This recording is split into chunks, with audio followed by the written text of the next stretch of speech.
Welcome to New York's number two sports show. Juan Soto has left the New York Yankees for the New York Mets. This is definitely one of the toughest episodes that I've probably ever recorded. And honestly, usually, when it comes to players signing elsewhere, typically at most I'll do a short. But this is a really big deal. In fact, it's the largest contract in sports history.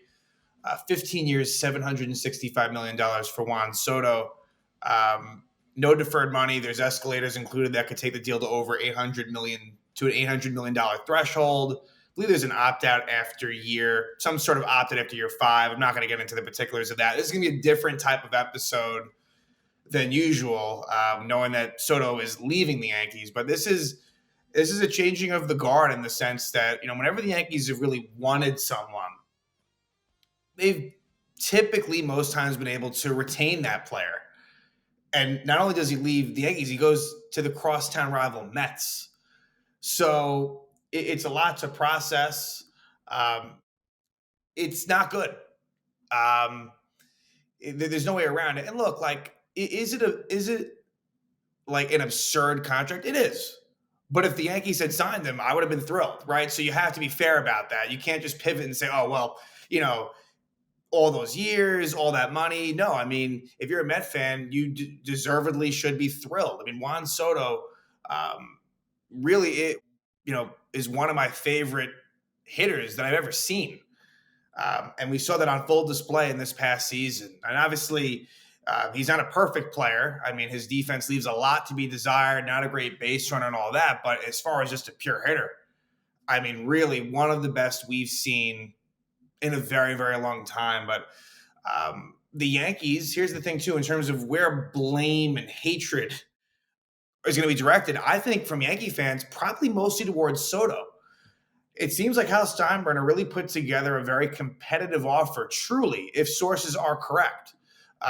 It sounds as if it was a 16-year, $760 million deal.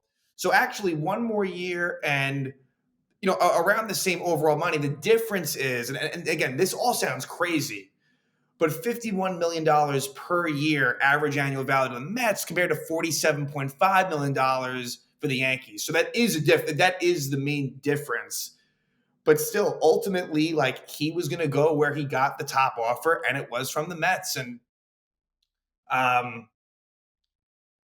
don't want to say that he doesn't care about winning. He does. The Mets are going to be a team that's going to be competitive for years and years to come. But clearly he didn't really value his time with the Yankees all that much, even, as much as it was a success. Obviously, the Yankees fell short of winning the World Series. But, I felt as if, by and large, they did everything that they could to represent themselves well so that he would be interested in returning. And plus, this was a very competitive offer. It really, really was. So that's the thing.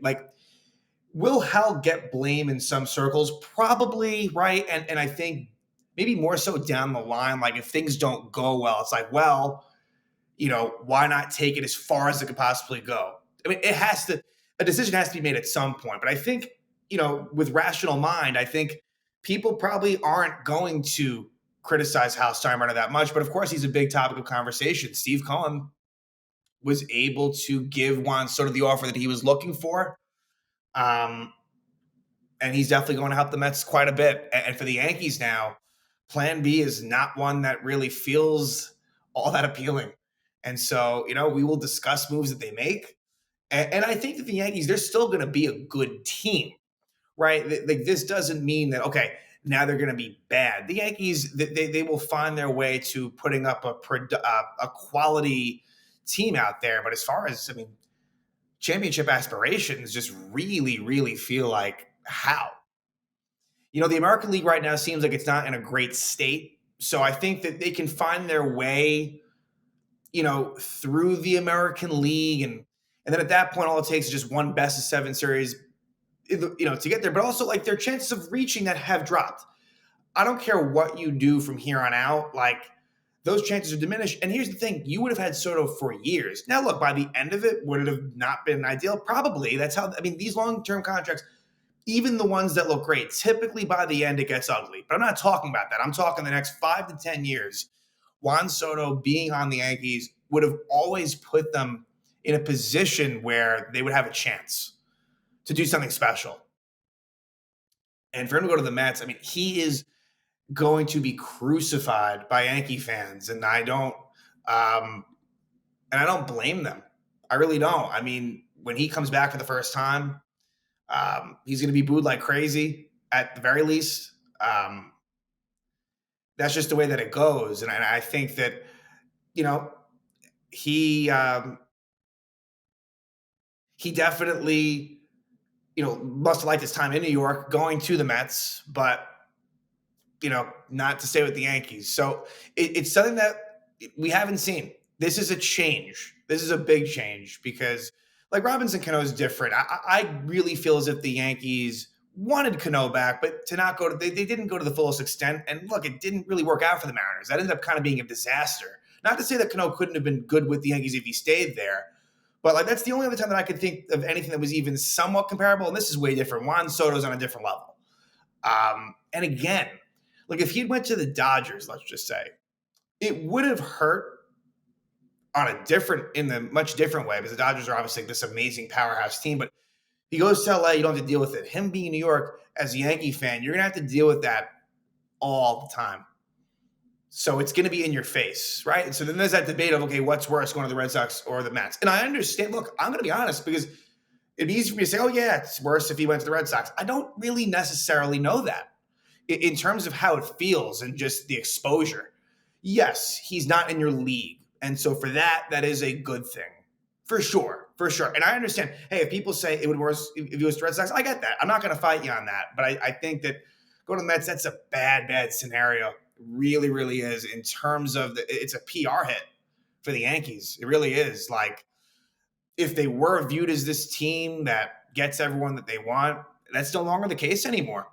That's it. So there's a lot of soul searching, I think, in Yankee universe with this result. I think we all knew that this was possible that he was going to go. I really did feel as if he was going to return. I really, really did. I think that, that was what my gut told me, and it wasn't true. So I don't know, not much else to add. I mean, look, Yankees have holes to fill. And I know, there's Teoscar Hernandez that's out there and Anthony Santander. There are definitely very good players there that I think the Yankees will be interested in. Jason Dominguez now, for sure, is going to have a spot in the outfield. I mean, what's tough is like Juan Soto is the guy that I want in the playoffs, not Aaron Judge.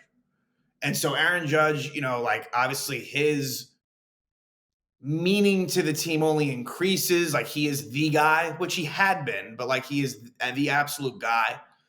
But he needs to show me a lot more in the playoffs. That's the thing. Like that's now in my head. Like for sure, what I saw in this postseason, that it is a thing that he needs to get over. So, look, as far as like projections for this team, it's way too early to tell. I mean, there's a full off season ahead of us. And I think that they're going to have to get creative, I think, with trades and things like that. Obviously, there's a lot of money to spend now, but it doesn't necessarily mean that spreading around is the way to go. Because I remember in 2014, going into that season, which was Jeter's last season, which might have been in part why they did what they did. So they don't resign Cano. And then they kind of they signed Tanaka, which was good at the end of the day. Jacoby Ellsbury ended up being a disaster. Brian McCann ended up not being good. And Carlos Beltran was the other one. I think those are the big ones. And so they're probably going to try to do something similar to that. There's Corbin Burns, there's Max Fried. There's really good high-quality starting pitching out there. And that's great. You can never have enough pitching. And that would be good. And you can allocate this money in different ways. But it's that lineup that I still go back to that now, like you lose Juan Soto. Now your issues have become so much more than what they already were, which I think this lineup had flaws to begin with. So people are going to have to step up. Young players are going to have to progress. Look, if you somehow do get to the promised land and win, is it sweeter in this fashion? Yeah. But you'd rather just win, though. Doesn't matter how. If you told me, hey, like Yankees are definitely going to win, would I rather it be by kind of doing it this way and not Sunday? So yeah, for sure. There's less backlash in terms of other fans as far as, okay, like this is like a bought team and this and that. And, but that's all you can really hang your hat on. That's it. I mean, no question about it, this is not good. I can't spin this as, oh yeah, like this is a positive. Juan Soto leaving the Yankees makes their team just so much worse.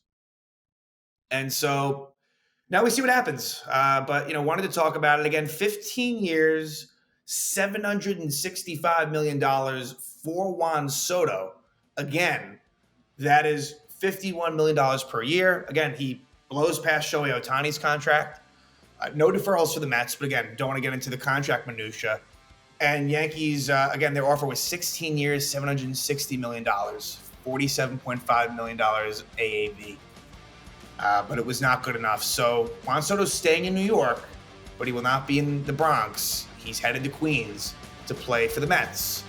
Now we'll see what Brian Cashman and company have up their sleeve as a plan B, because plan A was unsuccessful.